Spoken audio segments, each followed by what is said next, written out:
নমস্কার বন্ধুরা, রুমা কিচেনের আবারও সবাইকে অনেক অনেক স্বাগত জানিয়ে আজকে রেসিপিটি শুরু করলাম। কারণ আজ এক সপ্তাহ ধরে আমি কোনো ভিডিও দিতে পারি না। আমার শরীর খুব বেশি খারাপ, জ্বর, মাথার ব্যথা নিয়ে আমি এক সপ্তাহ বিছানায় ছিলাম। তাই আজকে বিছানা থেকে ওঠার পর মনে করলাম যে আজকে একটা রেসিপি শুরু করি। তাই আজকে দুইটা রান্না নিয়ে হাজির হলাম। আপনারা স্কিপ না করে সম্পূর্ণ ভিডিওটি দেখবেন এবং ভালো লাগলে লাইক, শেয়ার ও সাবস্ক্রাইব করে আমার পাশে থাকবেন। আর আমার চ্যানেলের নতুন বন্ধু হলে সাবস্ক্রাইব করা ও নোটিফিকেশন অন করিয়ে দেবেন, যাতে আমার ছাড়া ভিডিওটি আপনাদের কাছে অতি তাড়াতাড়ি পৌঁছে যায়। ফেসবুক থেকে দেখলে আমার পেজটি ফলো করবেন। আপনারা একটি ফলোয় আমাকে অনেক দূরে এগিয়ে নিয়ে যেতে পারে। তাহলে চলুন দেরি না করে রান্নাঘরে যাই। রান্নাঘরে গিয়ে আপনাদের সাথে দেখা হবে। আমি কড়াইয়ের মধ্যে তেল দিয়ে দিলাম। ডিমের মধ্যে হলুদ আর লবণ দিয়ে মিশিয়ে ডিমটাকে সুন্দর করে ভাজবো। আমি ডিমের মধ্যে হলুদ আর লবণ মাখিয়ে তেলের মধ্যে ভাজবো।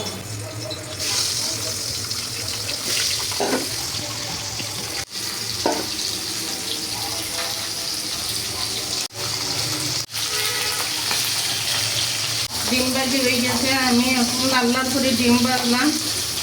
এখন বাটিতে উঠাইয়া নিব।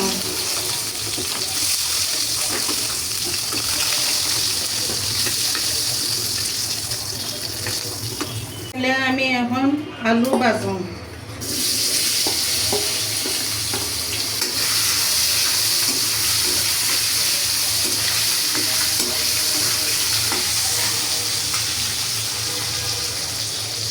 লাল লাল করে ভাজি না, এখন আলুটি উঠাইয়া নেব।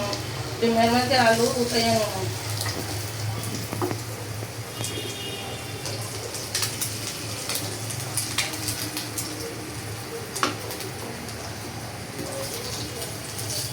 কড়াইয়ের মধ্যে তেল আছে, আরো কিছু তেল দিলাম।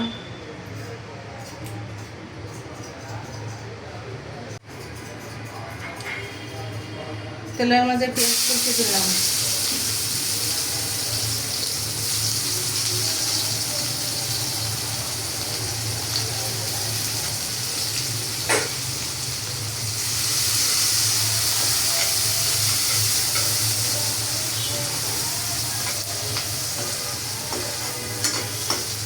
পেঁয়াজ ভাজি হয়ে গেছে। এখানে আছে জিরা, রসুন, শুকনা মরিচ পেস্ট করা।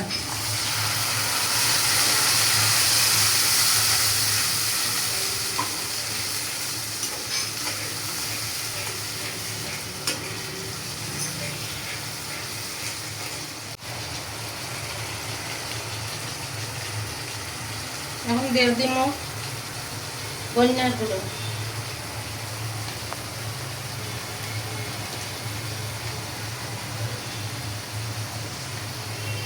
চামচ হলুদ, 1 চামচ লবণ।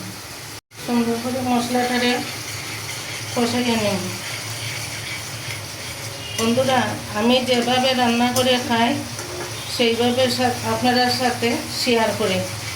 আপনারা আমার রান্না দেখে আশা করবেন না। আমার মশলা সুন্দর করে কষানো শেষ। দেখুন মশলার তনে কত সুন্দর তেল ছাড়িয়ে দিয়েছে। এখন আমি দিয়ে দিব জল।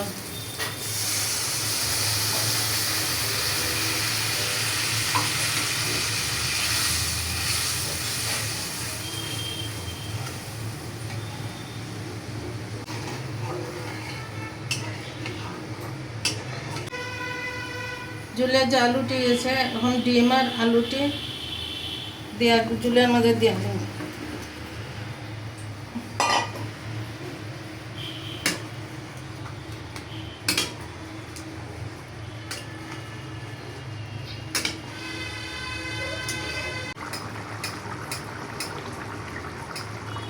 আর তরকারি হয়ে গেছে গিয়ে আমি এখন গরম মশলা গুঁড়া দিয়ে তরকারি নামাই দিব।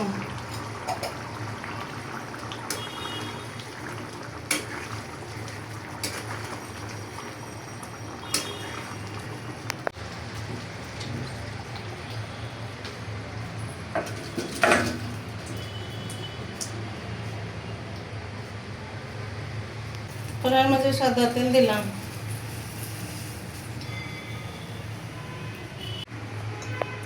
দিয়ে দিলাম পেঁয়াজ,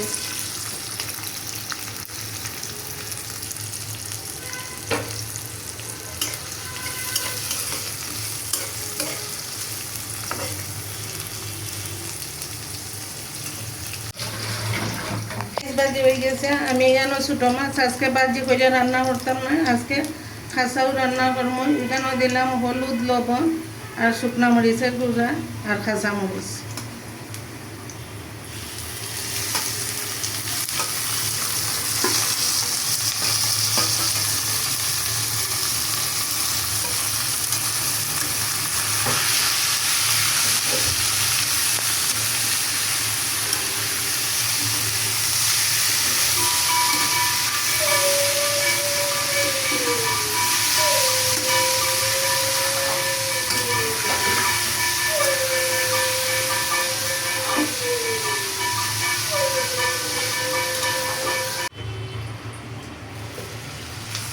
এই দেখুন বন্ধুরা, আমার ছোটো মাছ চড়চড়া রান্না করা শেষ। এখন আমি চুলা আগুন নিবাইলিম। আজকের দুপুরের মেনুতে আমি বেশি কিছু রান্না করি নাই, ডিমের ঝোল আর ছোটো মাছ চড়চড়া, কারণ আমার শরীর বেশি ভালো না, তার কারণে আমি বেশি কিছু রান্না করতে পারি নাই। দেখলেন তো বন্ধুরা, আমার দুইটি রান্না করা শেষ। এখন আমি সবাইকে পরিবেশন করব। আর আপনারা যদি ভালো লাগে তবে লাইক করে আমার পাশে থাকবেন। আর ভিডিওটা বেশি বড় করব না। সবাই ভালো থাকবেন, সুস্থ থাকবেন, সাবধানে থাকবেন। আর আমার এই রান্নার ভিডিওটি আপনাদের কাছে কেমন লাগলো অবশ্যই কমেন্ট করে জানাবেন। নেক্সট ভিডিওতে ফিরে আসছি। সবাইকে ধন্যবাদ।